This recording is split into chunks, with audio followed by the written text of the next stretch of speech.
Assalamualaikum warahmatullahi wabarakatuh. Ananda semua, jumpa lagi dengan Ustazah Sumira dan Ustazah Titik Rismiati dalam pembelajaran PPKN subtema 3 dan subtema 4 tema 1. Kita akan belajar tentang menghargai perbedaan.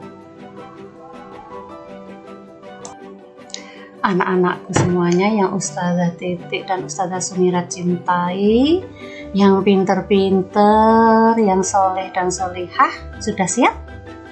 Alhamdulillah, ayo kita mulai pelajaran pada hari ini. Kita akan belajar tentang keragaman.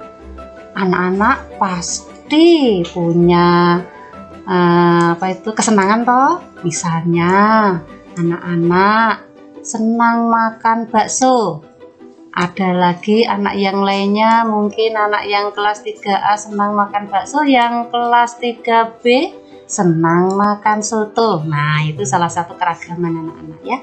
Juga anak-anak ada yang rajin belajar, ada yang suka menolong teman, ada yang suka memberi makanan kepada teman. Nah, itu adalah termasuk keragaman anak-anak, yaitu keragaman sifat. Nah, Ustazah akan menjelaskan apa itu keragaman. Keragaman yaitu kondisi atau keadaan di dalam masyarakat di mana terdapat perbedaan dalam berbagai bidang, terutama suku bangsa, ras, agama, ideologi, dan budaya. Nah, anak-anak, keragaman meliputi keragaman sifat, agama, budaya, asal daerah, dan lain-lain. Nah, berikutnya kita akan membahas lebih dalam lagi. Anak-anak Ustazah yang Ustazah sayangi dan Ustazah cintai, berikut ini kita akan belajar tentang cara mensikapi keragaman. Yang pertama, menghargai perbedaan. Pasti anak-anak berbeda-beda asal daerahnya. Ada yang dari Bantul, ada yang dari Kebumen, ada yang dari Jawa Timur, ada yang dari Papua mungkin. Nah, dari pakaiannya saja sudah bisa berbeda-beda. Cara kesukaan makanannya juga berbeda-beda. Ada yang suka makan empek-empek yang dari Palembang, ada yang suka makan tiwul yang dari Gunung Kidul. Nah, masing-masing tidak boleh apa anak-anak? Yang kedua, tidak boleh mengejek. Yang bahasa Kebumen mungkin bahasanya agak ngapa-ngapa, kepriwe nyong sih, orang ngerti, misalnya kayak gitu. Padahal kalau di Bantul, iya yo, aku kok orang ngerti, biasanya kan ngono. Bahasanya seperti itu anak-anak, tidak boleh mengejek. Karena apa? Masing-masing daerah juga dalam berbahasa punya logat sendiri-sendiri. Dalam makanan pun juga punya ciri khas sendiri-sendiri. Bahkan dalam berpakaian, anak-anak pernah melihat orang Papua pakaiannya bagaimana? Pasti berbeda dengan orang di Yogyakarta toh? Beda. Kalau di Yogyakarta tertutup, rapat. Apalagi murid-murid SDIT yang perempuan pakai jilbab dan sebagainya. Nah, kalau di Papua, di tengah hutan, itu tidak pakai baju, cuma pakai koteka. Anak-anak tahu koteka kan? Iya, itulah anak-anak, kita tidak boleh, di dalam perbedaan kita, nomor 2, tidak boleh mengejek kepada teman kita yang berbeda dengan kita, apalagi sampai mengganggu. Kita tidak boleh ya, karena itu sifat yang tidak baik dan itu juga bertentangan dengan agama kita, yaitu agama Islam. Tidak boleh mengejek teman. Yang ketiga, kita anak-anak tidak boleh mementingkan diri sendiri. Misalnya apa anak-anak? Anak-anak misalnya di dalam kelas saja. Di dalam kelas temanmu ada yang dari Bantul, ada yang dari Papua tadi misalnya, ada yang dari Palembang, ada yang dari Sleman dan sebagainya, pasti punya kesenangan sendiri-sendiri dan pasti dia punya kelebihan sendiri-sendiri di dalam kelas. Misalnya masing-masing anak ya yang dari macam-macam daerah tersebut pasti juga punya kelebihan-kelebihan masing-masing dan juga kekurangan-kekurangan masing-masing. Nah, contohnya aja misalnya ya anak-anak ya, di dalam pelajaran. Di dalam pelajaran ada teman kalian itu yang tidak membawa pensil misalnya ya. Kebetulan temanmu itu berasal dari Kebumen. Nah, yang dari Bantul membawa pensil 5. Nah, kira-kira apa yang harus dilakukan anak-anak? Ya, anak-anak seharusnya meminjamkan pensil tersebut kepada temanmu. Ya, itu berkaitan dengan nomor 4, yaitu peduli kepada sesama. Jadi semuanya berkaitan anak-anak, antara nomor 1, 2, 3, dan 4 itu saling berkaitan semuanya. Tidak boleh mementingkan sendiri, dan juga kita bentuk tidak mementingkan sendiri itu berarti kita sudah peduli sama teman. Jadi tidak egonya, wah saya nggak mau meminjami pensil sama temanku yang berasal dari Kebumen. Tidak boleh seperti itu ya anak-anak ya. Jadi kita tidak boleh mementingkan diri sendiri dan juga tidak boleh tidak peduli sama sesama. Kita harus peduli sama teman kita yang membutuhkan kita, karena membantu teman termasuk perbuatan yang sangat mulia ya. Terus misalnya lagi yang kelima, ada temanmu yang berbeda pendapat akhirnya berkelahi ya. Berkelahi misalnya pertama kali cuma bicara biasa, kemudian bergurau, kemudian saling mengejek, kemudian berantem. Apakah anak-anak pernah mengalami seperti itu? Atau teman kalian ada yang seperti itu? Nah, apa yang anak-anak harus lakukan kepada mereka? Kepada teman-teman yang sedang berselisih atau berkelahi atau berantem? Ya, tentunya anak-anak melerai, memisahkan, memberi saran, dan anak-anak di dalam memberi saran juga harus dengan yang baik, dengan cara yang baik, dengan bahasa yang santun, tidak boleh membentak-bentak ya. Nanti bukannya malah memberi saran tapi malah tambah runyam, tambah berantem, yang berantem jadi tambah banyak kalau kita memberi sarannya sambil membentak-bentak. Gitu ya anak-anak ya. Ya. Anak-anak sudah jelaskan bagaimana cara mensikapi keragaman yang saya jelaskan tadi. Ya, sekarang kita lanjutkan anak-anakku semuanya yang Ustazah sayangi.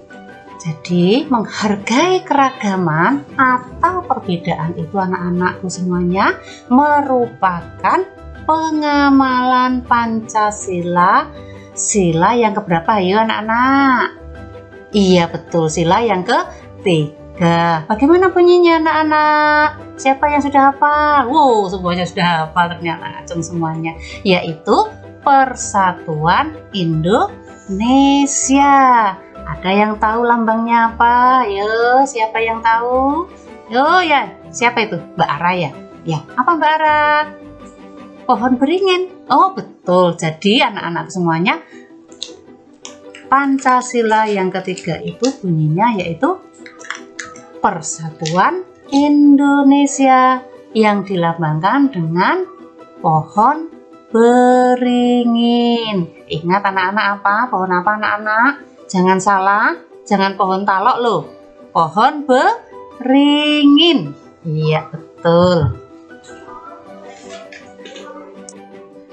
Anak-anakku semuanya, kita lanjutkan pelajaran berikutnya yaitu kerjasama. Anak-anakku semuanya pasti pernah bekerja sama dengan temannya toh? Iya pastilah. Sekarang kita pengertiannya dulu. Pengertiannya apa kerjasama itu? Kerjasama yaitu suatu usaha yang dilakukan secara bersama antara orang per orang atau antar kelompok yang bertujuan untuk mencapai tujuan bersama. Itu anak-anak, ya, sudah paham? Ya. Sekarang kita lanjutkan dengan manfaat kerjasama. Banyak loh anak-anak manfaatnya. Pasti anak-anak bisa merasakan kalau habis bekerja sama itu manfaatnya apa saja toh. Yang pertama, pekerjaan cepat selesai. Anak-anak pernah tuh kerja kelompok? Pasti pernah di kelas ya toh? Ngerjakan apa misalnya? Oh, piket kelas. Iya, piket kelas kan ada nyulai, ada nyapu. Ada apa lagi anak-anak? Menghapus papan tulis, menata sandal, dan sebagainya. Kalau dikerjakan sendiri kira-kira gimana anak-anak? Lama. Ya, pasti lama. Kalau bersama-sama dengan teman piket kelasnya, pasti jadi cepat selesai. Itulah manfaatnya kerjasama anak-anak. Yang kedua apa anak-anak? Kerjasama itu manfaatnya adalah pekerjaan yang berat menjadi ringan ya. Tadi kalau piket kelas dikerjakan sendiri pasti berat. Harus menyapu, harus menghapus papan tulis, padahal datangnya sudah mepet mau masuk ya. Pasti nanti keburu masuk, ustazahnya keburu masuk, kelas masih kotor. Tapi dengan bekerja sama, pekerjaan yang tadinya berat menjadi ringan dan juga cepat selesai. Anak-anakku semuanya, manfaat kerjasama juga bisa melatih keterampilan. Contohnya misalnya anak-anak mengerjakan tugas dari Ustazah Titi dan Ustazah Sumirat, kerja kelompok. Pasti kalau dikerjakan sendiri agak kesulitan. Dengan bekerja sama dengan teman-temannya, pekerjaan itu menjadi cepat selesai, menjadi ringan, dan juga menjadi terampil. Misalnya percobaan apa anak-anak? Percobaan mengamati pertumbuhan, misalnya menanam pohon cabai. Bisa diamati bareng-bareng, dijadwal misalnya. Oh, pengamatannya dalam 1 bulan misalnya ya. Oh, hari pertama Mbak siapa, hari kedua Mbak siapa, hari ketiga Mbak siapa, dicatat di situ dengan rapi.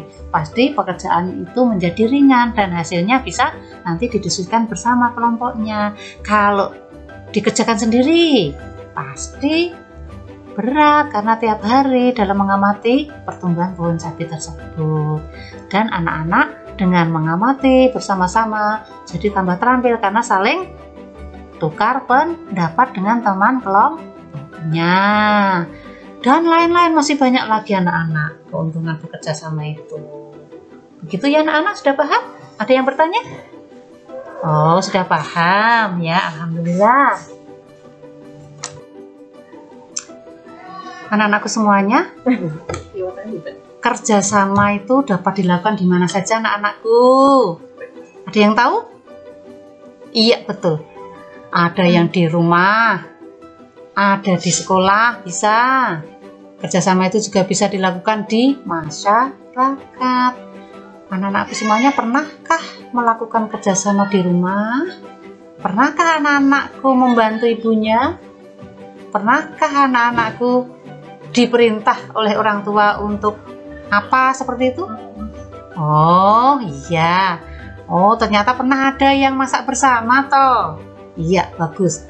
Oh iya, pernah Ustazah ngasih LFH ya. LFH itu tugas LFH yang memasak itu ya, pernah kayaknya. Ya, itu salah satu bentuk kerjasama di rumah anak-anakku semuanya. Jadi ibu yang ngiris berambang, anak-anak yang bikin minum dan sebagainya, sampai menu makanan tersebut jadi dan dilaksanakan bersama-sama ibu, anak, kakak, adik, ayah. Nah, itu namanya kerjasama di rumah. Bisa juga membersihkan tempat tidur, ada yang membersihkan halaman, ada yang bisa mencuci piring. Itu juga salah satu bentuk bekerja sama di rumah. Nah, berikutnya anak-anak, di mana tadi? Di sekolah ya, tadi yang Ustazah di awal tadi juga sudah saya jelaskan tentang kerja piket dan kerja kelompok. Jadi sudah jelas ya anak-anak ya? Ya. Yang ketiga, di masyarakat. Anak-anak tahu apa itu kerja sama di masyarakat? Ada yang tahu? Ada? Oh iya betul. Siskamling. Ya, sistem keamanan lingkungan. Rondo anak-anak, bahasa Jawa, bapak-bapak kalau malam-malam itu di pos rondo. Nah, itu namanya siskamling. Jaga keamanan dusun. Gitu. Udah paham anak-anak apa itu siskamling? Ya. Misalnya lagi kalau hari Minggu biasanya ada kerja bakti di masyarakat yang anak-anak tinggali. Misalnya ibu-ibu nyapu sepanjang jalan di desa itu. Pernah anak-anak melihat seperti itu? Iya, itu namanya kerja bakti anak-anak. Misalnya lagi bapak-bapak membuat parit, ya, membuat atau membersihkan parit dan itu pembatas parit itu. Nah, itu juga namanya kerja bakti. Atau mungkin kerja bakti membuat apa anak-anak? Masjid. Ya, betul. Itu juga namanya kerja bakti di lingkungan masyarakat. Sudah paham ya anak-anakku semuanya? Ya. Anak-anakku semuanya sudah jelas semuanya yang Ustazah Titik tadi jelaskan ya. Kerjasama juga sudah jelas ya anak-anak ya. Jadi kerjasama anak-anak ya itu sesuai dengan Pancasila, yaitu sila yang keberapa anak-anak? Siapa ada yang tahu? Ya, betul. Sila yang keempat. Bagaimana bunyinya anak-anak? Ayo kita baca bersama-sama. Bisa? Kerakyatan yang dipimpin oleh hikmat kebijaksanaan dalam permusyawaratan perwakilan. Alhamdulillah anak-anak sudah hafal semuanya. Dan lambangnya apa anak-anak? Sila keempat. Ada yang tahu? Ya. Kepala banteng. Ingat loh anak-anak, kepala banteng, bukan kepala kambing. Kalau nanti misalnya ditanya, sila keempat lambangnya apa? Kepala kambing. Berarti itu jawabannya tidak benar. Yang benar yaitu kepala banteng. Semoga anak-anak dari awal sampai akhir tadi sudah bisa memahaminya. Itu ya anak-anak ya.